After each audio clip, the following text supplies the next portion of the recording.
নমস্কার বন্ধুরা, আজকের আইএসএল এর ম্যাচে মুখোমুখি হচ্ছে ইস্টবেঙ্গল এবং কেরালা ব্লাস্টার। এই ম্যাচটা ইস্টবেঙ্গলের জন্য খুবই গুরুত্বপূর্ণ, তার কারণ এই ম্যাচ থেকে যদি 3 পয়েন্ট পায় ইস্টবেঙ্গল, তাহলে অবশ্যই তারা টপ 6-এ যাওয়ার একটা দাবিদার রাখতে পারবে।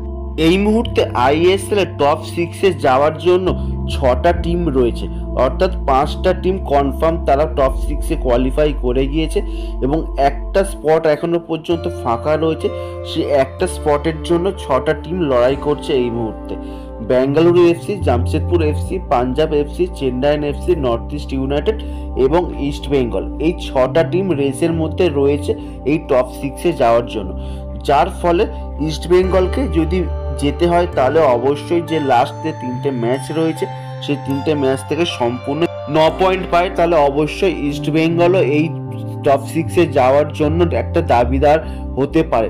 তবে তার একটা কঠিন ম্যাচ আজকের এই কেরালা ব্লাস্টারের বিরুদ্ধে। যদি এই ম্যাচ থেকে সম্পূর্ণ 3 পয়েন্ট পায় তাহলে অবশ্যই ইস্ট বেঙ্গল অনেকটা অ্যাডভান্টেজ স্টেজে চলে যাবে, কিন্তু ইস্ট বেঙ্গলের পক্ষে এই কেরালা ম্যাচটা জেতাটা অতটাও সহজ নয়। প্রথম কারণ হলো ইস্ট বেঙ্গলের কোচ কার্লোস গুয়ার্দো এই ম্যাচে থাকবে না, তার কারণ তার কাট সমস্যা রয়েছে। এছাড়াও নন্দকুমারের একটা সার্জারি হয়েছে, যার ফলে সেই নন্দকুমারকেও ইস্ট বেঙ্গল পাচ্ছে না, যার ফলে অনেক চোট আঘাতে জর্জরিত ইস্ট বেঙ্গল টিম কি করে এই কেরালা ব্লাস্টারের বিরুদ্ধে, সেটাই এখন দেখার বিষয়। এই মুহূর্তে কেরালা ব্লাস্টার টপ 6-এ কোয়ালিফাই করে গিয়েছে, তারা 19 ম্যাচ খেলে 30 পয়েন্টে রয়েছে এবং ইস্ট বেঙ্গল 11 নম্বর স্থানে রয়েছে আইএসএল এর টেবিলে।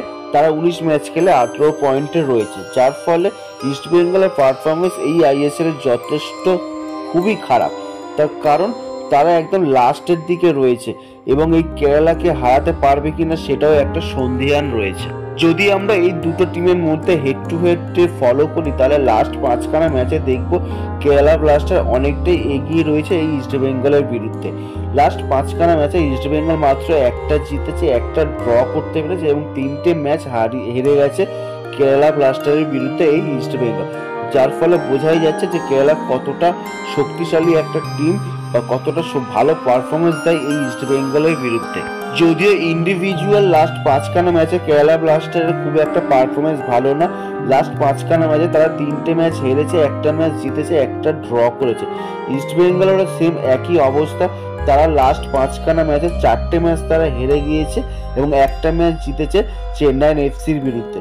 যার ফলে দুটো টিমের লাস্ট 5খানা ম্যাচে ইন্ডিভিজুয়াল খুব একটা পারফরমেন্স না ভালো হলেও এই ম্যাচটা কিছুটা ক্ষেত্রে হলেও কেরালা ব্লাস্টার কিছুটা অংশে এগিয়ে রয়েছে। এবার দেখা যাক এই কেরালার মাঠে এই ইস্ট বেঙ্গল কেমন পারফরমেন্স দিতে পারে, তারা কি টপ 6-এ রেসে থাকার জন্য এই ম্যাচটাকে সম্পূর্ণ 3 পয়েন্ট পায় কিনা সেটাও দেখার বিষয় রয়েছে। তোমরা অবশ্যই কমেন্ট করে জানাও এই কেরালার বিরুদ্ধে ইস্ট বেঙ্গল কি সম্পূর্ণ 3 পয়েন্ট পাবে, সেটা অবশ্যই কমেন্ট করে জানাও। এই ভিডিওটা এই পর্যন্ত যদি ভালো লেগে থাকে তাহলে অবশ্যই লাইক, শেয়ার এবং কমেন্ট করো এবং অবশ্যই চ্যানেলটিকে সাবস্ক্রাইব করো।